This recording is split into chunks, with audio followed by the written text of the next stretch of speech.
The idea for the Administrative Justice Support Network came from my experience both as a parent of a child with a disability and my experience as an adjudicator. So I understood that families face a real challenge when they disagree with a bureaucratic decision, and their disadvantage is that they are intimidated, they are not familiar with the legislation, and they're not familiar with an appeal process, and it feels very alien and uncomfortable to them.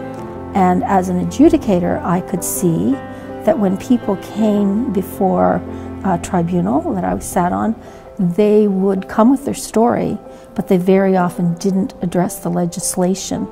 And so without the legislation, the connection to how they believed they had been inappropriately denied the support or service they should have, we couldn't grant their appeal, and so they would lose.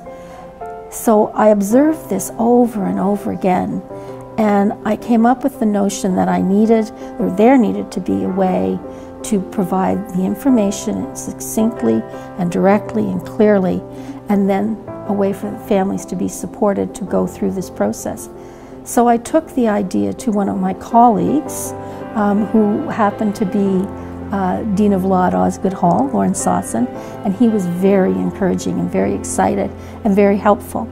And I also took it to Lana Kersner, who at the time was with Arch Disability Law, and she was very encouraging.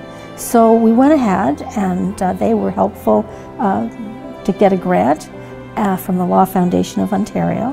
And with that, I've been able to pull together the information on 8 tribunals that are most commonly used. And what it does is it provides a clear description of what each tribunal does, the overview, the process, and what happens at the hearing. That's just sort of a basic information. The magic that I feel is in the project is the mentorship phase, which provides a relationship. We have people who have the lived experience of having been through a tribunal, other parents, and they make a commitment to support the people at the outset of a process, an appeal process, and through the process. And they're not providing legal advice, but they're providing emotional support and just a description of what happened when they did it, whether they were successful or not. And so the ultimate goal is to encourage people to feel that they are capable of launching an appeal of something that they disagree with, a bureaucratic decision, whether or not they have legal representation. And so that's the whole thing right there.